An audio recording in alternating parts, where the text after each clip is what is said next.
This story just took a shocking turn. The Brazilian woman accused of poisoning her family with an arsenic-laced cake has been found dead in her jail cell. And the circumstances surrounding her death?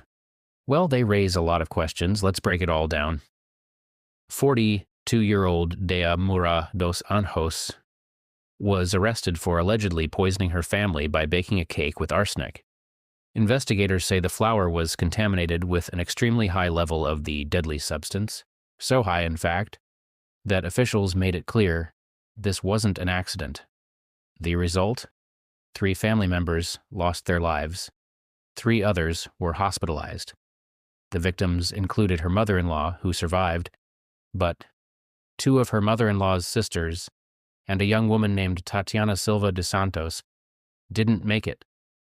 Tatiana's son and another relative also became seriously ill, and if that wasn't disturbing enough, authorities later started investigating Dea for another suspicious death, her father-in-law. His body was exhumed, and toxicology reports showed he also had dangerously high levels of arsenic in his system. Now here's where things take an even darker turn. While awaiting trial in an all-women's prison near Porto Alegre, Dea was reportedly found dead in her cell. Authorities are calling it a suicide, saying she was alone at the time, but the case is still under investigation. Reports claim she left behind a note insisting she was innocent.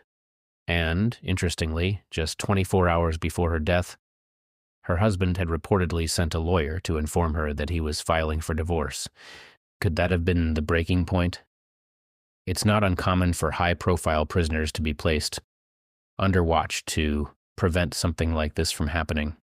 But in this case, questions remain. Was she really under proper supervision? Was she at risk from other inmates? Or did she truly take her own life, unable to face the reality of spending the rest of her years behind bars? This case has already left a devastating impact on multiple families.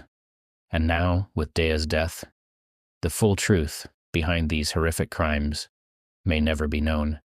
What do you think? Was this a desperate act from a guilty woman? Or could there be more to the story? Let's talk about it in the comments.